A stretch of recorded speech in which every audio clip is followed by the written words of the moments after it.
앞선 브리핑에서 말씀드렸던 조정이 시작됐습니다. 문제는 이게 언제 끝나느냐죠. 더 무서운 건 이번 하락은 생각보다 깊어질 가능성이 크다는 겁니다. 그렇기 때문에 이 가격 구간 그냥 지나치시면 안 됩니다. 안녕하세요. 아나운서 연자입니다. 안녕하세요. 코인드림 댄입니다. 대니님 주말에 좀 힘드셨어요? 시장 보느라고. 네. 살이 좀 빠지신 것 같아요. 빠졌어요? 네, 얼굴이 좀 조그매지셨는데요? 뭐. 저랑 얼굴 크기 비슷한 것 같아요. 에이. 지난 시간 복귀부터 들어가 보겠습니다. 하락 다이버전스 현상이 나타나면서 현재 상승을 본격적인 상승이라기보다는 베어마켓 랠리로 해석할 여지가 좀 크다. 이런 맞아요. 말씀을 해주셨어요. 네. 제가 오늘 아침에 제 라이브를 몰래 들었어요. 어머? 근데 비슷한 이야기를 하시더라고요. 맞아요. 네, 그래서 역시 아직까지는 좀 안전벨트를 매는 전략이 유효하다 이렇게 보시는 걸까? 그쵸. 지금 영상을 보시는 많은 분들이 시장 하락하고 이런 것들에 대해 고민을 되게 많이 할 텐데 사실 저희가 이제 얘기했던 게 되게 일관성이 있었잖아요. 시장이 현물 수급이 부족하고 결국 지금 개선된 게 아직도 없거든요. 그래서 오늘 데이터 볼 때 약간 그 위주로 좀 더 얘기를 드려볼까 하고 방향성은 크게 바뀐 게 없다. 아직은. 알겠습니다. 그럼 데이터 중심으로 볼 때 좀 더 집중을 해주셔야겠습니다. 자, 그럼 매크로 이슈 바로 들어가 보도록 하죠. 요즘 시장에서 전쟁 이슈가 전혀 힘을 못 씁니다. 그만큼 지겹다라는 거겠죠. 그럼에도 불구하고 반도체 주식들의 인기는 엄청난데요. 지금 반도체가 시장의 왕좌에 앉아있는 이유는 너무나 확실합니다. 이제 AI가 챗GPT 같은 학습 중심 단계에서 클로드처럼 스스로 답을 계산하고 판단하는 추론 중심으로 진화하고 있죠. 그러다 보니 AI 서버에 들어가는 칩 경쟁은 더 치열해지고 있습니다. 조연급 부품이었던 CPU가 이제는 주연으로 자리매김하면서 큰 수익 보여주고 있고요. 그 중심에는 인텔과 AMD가 존재감을 확실하게 키우고 있습니다. 특히 반도체 한 종목에 주식 투자가 좀 부담스러우신 분들은 반도체 산업 전반에 투자가 가능한 ETF죠. 속스 같은 상품들도 좀 많이 보시더라고요. 그래서 여기까지 들으면 좀 주식은 많이 올랐는데 코인은 할 말은 많지만 하지 않겠다. 이런 생각 드실 것 같은데 일부 투자자들은 비트코인도 상승 여력이 남아있다는 얘기를 합니다. 자, 비트코인은 365일 24시간 거래되잖아요. CME 선물 시장은 주중에만 장이 열리기 때문에 금요일 종가와 월요일 시가 사이에 공백이 생깁니다. 이걸 CME 갭이라고 하고요. 여기서 중요한 포인트. 시장에서는 종종 비트코인이 나중에 이렇게 생긴 빈 구간을 다시 채우려는 경향이 있다고 봐요. 그래서 적어도 지금 보이는 갭까지는 오르지 않을까 이렇게 좀 희망을 품어보는 거죠. 근데 대리님 네. 시장이 또 이렇게 법칙대로 움직이면 대리님 뭐 이미 청담동의 건물주 되신 거 아니에요? CME 갭 어떻게 보세요? CME 갭이요? 갭 다 맞으면 뭐 갭 보는 사람들 다 좀 떼부자 됐겠죠. 그죠? 네. 그러니까 이게 결국 규칙성, 경향성이라고 하잖아요. 우리 투자할 때는 그런 것들은 그냥 사실 끼워 맞추기다라고 저는 생각을 해요. 개인적으로. 사실 지금 말씀해주신 전반적인 내용들 아주 내용이 좋았는데 네. 또 이제 이번 주에 되게 중요한 일정들이 있어요. 메타 또 실적 발표가 있어서 또 이번 주 FOMC잖아요. 오늘은 CME 갭도 말씀해주신 것처럼 그리고 지금 미국 시장 올라가는데 왜 비트코인 그럼 들고 안 오르고 앞으로 어떻게 움직일지 오늘 그 얘기 해보도록 할게요. 그러면 바로 기술적 분석으로 들어가 보도록 하죠. 렛츠고!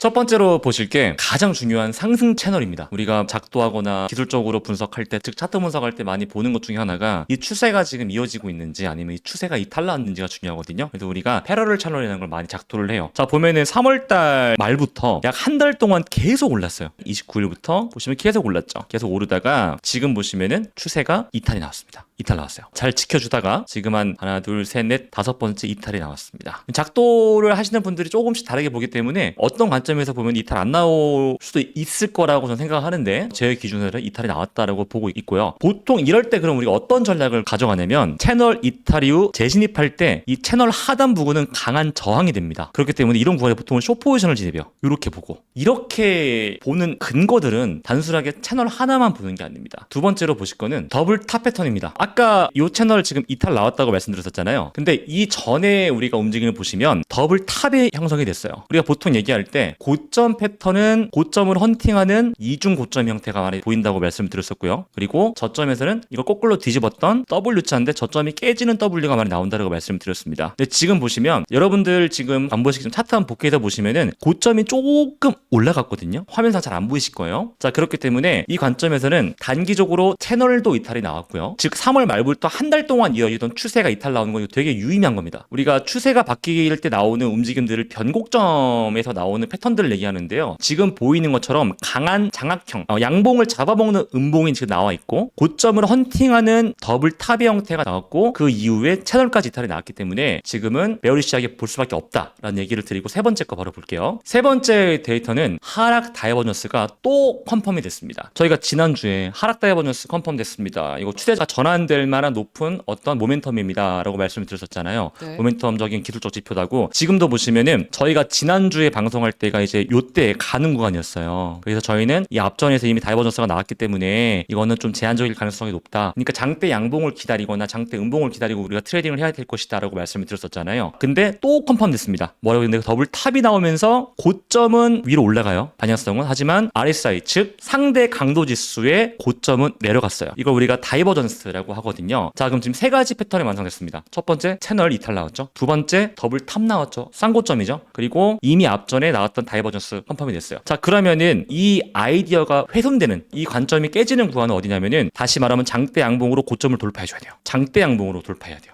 모든 악성 물량들을 받아 먹으면서 쭉 올라가줘야 됩니다. 그런데 이따가 온체인 데이터 말씀드리겠지만 좋지 않아요. 그거 제가 왜 그런지 말씀드릴 거고 마지막으로 보시면 자, 그래서 이제 다음 가격 중요한 데가 어디냐. 저번에 저희가 이제 이 영상을 돌려보시면 아시겠지만 이 전체 하락파동 즉 작년 10월 5일 이후로 하락했던 하락파동에 0.236 레벨을 돌파한 다음에 안착해서 좀 횡보해야 된다라고 제가 말씀드렸죠. 여기가 되게 중요한 자리예요. SR 플립 형성 그리고 반응 여부를 봐야 되는데요. 지지가 됐던 구간 이탈이 나오니까 급락이 나왔고요. 그리고 이 구간을 저항을 맞고 저항을 맞았습니다. 저항 맞고 돌파했죠. 근데 아직까지 지지는 한 번도 안 나왔어요. 자, 확대해서 보시면 저항을 받았던 흔적들은 있잖아요. 이렇게. 그렇죠? 저항의 흔적은 있는데요. 지지의 흔적은 없어요. 물론 이게 지지라고 볼 수는 있겠지만 이건 그냥 상승 파동 중에 나왔던 일시적인 가격 반응이라고 저는 보이고요. 지금처럼 쌍고점이 나오고 유의미한 채널 이탈이 나왔을 때 나오는 가격 반응이 진짜 가격 반응이라고 생각합니다. 그렇기 때문에 이 제가 박스 쳐놓은 이 가격대가 상당히 중요해졌어요. 단기적인 이탈이 나왔다 말씀하셨잖아요. 네네. 이탈이 나왔다는 건 긍정적인 거 아니에요? 부정적이죠. 왜 부정적이에요? 그러니까 이건 심리적으로 접근을 해야 돼요. 그 하락 다이버전스라는 거는 시장이 하락하는 거에 대한 가능성을 높게 보는 거예요. 네. 그 모멘텀이 생긴 거기 때문에. 그러면은 그 시장에 참여하는 참여자들, 즉 선물을 투자하는 사람들은 숏포지션 오픈한단 말이죠. 그러면은 채널 이탈 나오게 되면은 이 아이디어가 맞았네라고 하면서 더 공격적인 수급이 들어와요. 이해되시죠? 그러면 가격 전략으로 봤을 때 좀 기다려야 되는 시기라고 보시는 거예요? 지금은 아까 말했던 0.236짜리 하락 네. 파동 거기가 중요할 것 같아요. 그러면 바로 온체인 분석으로 넘어가 보도록 하죠. 네. 자, 이제 온체인 데이터인데 사실 온체인 데이터를 저희가 이제 녹화하면서 다 못 보여드리거든요. 그래서 제가 댓글란에 텔레그램 링크를 남겨놓을게요. 팔로우 많이 할 거니까 댓글란 보시고 접속해주세요. 데이터가 워낙 많아서 지금 영상으로도 설명드리기는 좀 제한적이에요. 자, 그래서 첫 번째는 뭐냐면 비트코인 거래량인데 현물 거래량이 중요해요. 지난번에 제가 자동차와 엔진은 비트코인으로 치면 현물이라고 말씀을 드렸었고 현물이 탄탄해야 된다. 그리고 파생 상품 거래량 자체가 받쳐줘야지만 레버리지가 일어나서 시장이 급속도로 성장한다. 라고 말씀드렸어요. 가격이요. 근데 지금 보시면 어때요? 가격은요 계속 올라갔었어요. 맞죠? 근데 현물 거래량은 어떻죠? 내려갑니다. 예, 이걸 보고 우리가 1차원적으로 접근해보면 가격은 올라가는데 거래량 자체가 줄고 있다라고 볼 때 결국 수급이라는 거는 가장 중요한 건 연속성이고요. 가격이 상승하기 위해서 가장 중요한 연료는 거래량 즉 유동성이거든요. 그렇기 때문에 지금 유동성 자체가 죽고 있다. 강하게 붙고 있지 않다라고 보는 게 합리적입니다. 근데 이런 얘기 되게 많은 거예요. 고래들이랑 ETF 투자하는 아이비들, 그러니까 우리가 알고 있는 뭐 골드만삭스, 뭐 JP 모건 체이스, 뭐 수탁 예치에 투자 다 하는 이제 그 친구들 이제 아이비라고 우리가 표현을 하는데 아이비들이 매수하죠. 근데 걔네는 다 OTC로 매수해요. 장외. 예. 걔네 물량도 워낙 많고 이제 보안 문제도 그렇고요. OTC로 장외로 거래합니다. 자, 그런데 시장이 올라가려고 그러면 고래가 매집한다고 올라갈 수 있나요? 물론 일시적으로 올라갈 수 있어요. 근데 제가 하고 싶은 얘기는 이거예요. 결국 시장의 유동성을 받쳐주는 건 고래가 바닥은 깔아주지만 위로 올라갈 때는 우리 같은 개미들의 수급이 필요하다. 그렇기 때문에 통화 정책이라던가 이런 거시적 배경이 상당히 중요하다라는 거죠. 근데 지금 우리 우리가 아는 것처럼 이번 주 FOMC죠. 실적 발표했죠. 그리고 앞으로 지금 미국, 이란 지정학 불확실성 있죠. 유가 지금 배럴당 85불 계속 위에 있거든요. 따라서 경기 체력 자체가 우리가 생각한 것보다 좀 안 좋을 수 있다라고 볼 수 있는 거죠. 그리고 오늘 국내 코스피 신고가 같고요. 나스닥도 고점이 있는데 탄력이 죽고요. 탄력이. 아마 좀 쉽게 말하면 피날레가 오고 있지 않나 생각을 하고 있고요. 주식시장까지 그렇게 예, 예측을 저는 그렇게 하세요? 보고 있어요. 네. 오. 예측보다는 이제 기술적으로 탄력이 죽었다. 그게 암호화폐 시장에 또 큰 영향을 줄 것 같아요. 자, 그리고 다음 볼 데이터는 비트코인 거래소 입출금량인데 현물 거래소를 먼저 볼 거예요. 현물 거래소. 현물 거래소에서 비트코인을 입금하는 행위는 무조건 매도를 한다고 우리는 해석을 해요. 매도입니다. 매도. 근데 이 입금의 거래량 자체가 26년도 1월달, 2월달 폭락 직전에 나왔던 움직임과 상당히 유사해요. 이렇게. 근데 지금 가격은 올라갔잖아요. 네. 세력들은 시세 조종이 가능하다면 저점에서 매도할까요? 아니죠. 가격 올리면서 매도할 거예요. 그러면서 파생 시장에 레버리지 쌓고 미결제약점 만들어낸 다음에 시장 추세탈 나오는 구간에서 물량을 정리하고 공매도 포지션으로 더 공격적으로 베팅할 겁니다. 자, 볼게요. 가격이 고점에서 물량이 많이 들어온 게 아니고요. 이미 가격을 올리는 과정에서 많이 물량이 들어왔어요. 보이시죠? 네. 가격 올라가는 과정입니다. 고점에서 나온 게 아니에요. 자, 이 말은 즉슨 이 물량은 차익 실현, 즉 가격이 올라갈 때 매도하기 위한 움직임이었다라고 저는 합리적으로 추론해요. 물론 이 하나만 가지고 말씀드리기 어려워서 제가 아까 말했던 것처럼 텔레그램에 조금 더 깊이 있는 얘기를 글들을 올려준다고 말씀드린 거고요. 그 다음 볼 데이터는 파생거래소예요. 그러니까 선물거래소죠. 여기서 중요한 건 뭐냐면요.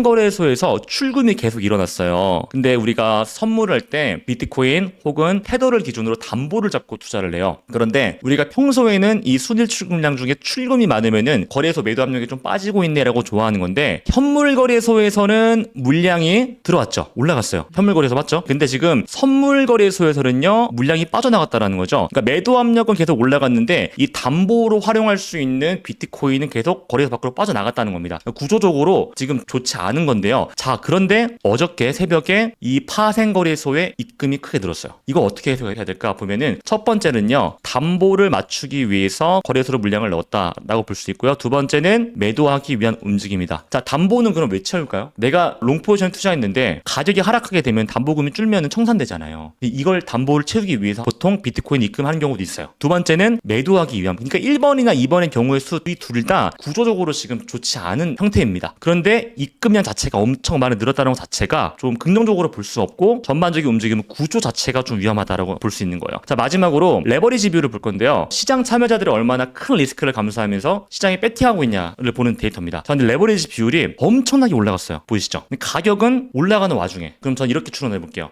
물론 지금 제가 말씀드린 데이터 4개로는 힘들어요. 텔레그램도 올려드릴 건데 현물 거래소의 물량은 매도를 위해서 이미 준비가 되어 있었고요. 그리고 파생 거래소에서는 출금 일어나면서 유동성으로 우리가 확인할 수 있는 담보로 활용할 수 있는 비트코인이 출금됐어요. 이게 매집한 걸 수도 있고 그렇게 파악할 수는 있겠지만 오늘 새벽에 들어왔던 비트코인 입금량을 본다면 이 구조는 위험한 구조예요. 자, 그리고 마지막으로 레버리지 비율을 봤을 때 레버리지는 여전히 높다. 그리고 아까 맨 처음에 봤을 때 뭘 봤죠? 현물 거래량 봤잖아요. 현물 거래량은 여전히 긍정적이지 못하다. 구조적으로 지금 너무 위험한 상태이기 때문에 이 영상을 보신 분들은 제가 뭐 겁준다는 게 아닙니다. 저는 지금 데이터를 보면서 여러분들께 합리적인 추론을 하는 거고 저의 의견을 말씀드린 거기 때문에 이 영상을 보고 여러분 어떤 판단을 하실지 모르겠지만 지금 되게 저는 위험한 구간이라고 생각해요. 기술적 분석과 온체인 분석까지 다 해주셨는데요. 일단 상승 채널에서도 단기적인 이탈이 나왔고 온체인 분석도 구조적으로 좋지 않다는 말씀까지 해주셨습니다. 그래서 저희와 함께 전략적인 부분 꼭 한번 챙겨보셨으면 좋겠습니다.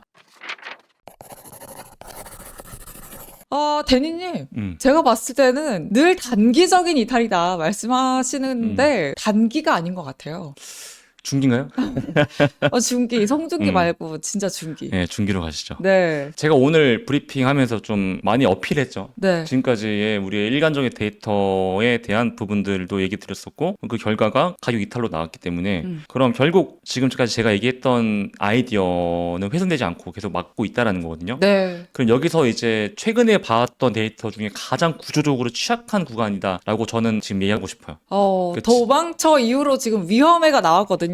네, 지금 좀 많이 진짜 위험한 상황인 것 같습니다. 어, 왜냐면 다시 아까 말하지만 이번 주 되게 중요한 일정들이 있어요. 네. 미국 기업 실적 발표가 될 텐데 실적은 더 좋게 나와 기대감이 좋아질 거고 경기도 결국 받쳐줘야 될 텐데 근데 지금 미국 이란 지원 리스크가 끝날 기미를 안 보이고 있고 사실 아까 말씀하신 것처럼 시장이 이제 반응을 안 하잖아요. 그렇기 때문에 이번 주는 불확실성에 좀 갇혀 있을 것 같다라는 얘기를 드리고 조심하지 않으면 큰일 날 수 있다. 네.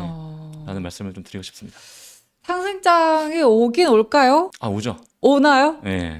봄은 온다. 봄이 올지 모르겠고 오긴 올 것 같습니다. 오긴 온다. 네. 일단 오긴 오니까 저희와 함께 또 구독과 좋아요도 눌러주시고 콘텐츠 함께 재밌게 봐주시면 좋겠습니다. 그럼 저희는 여기서 마칠게요. 고맙습니다. 감사합니다.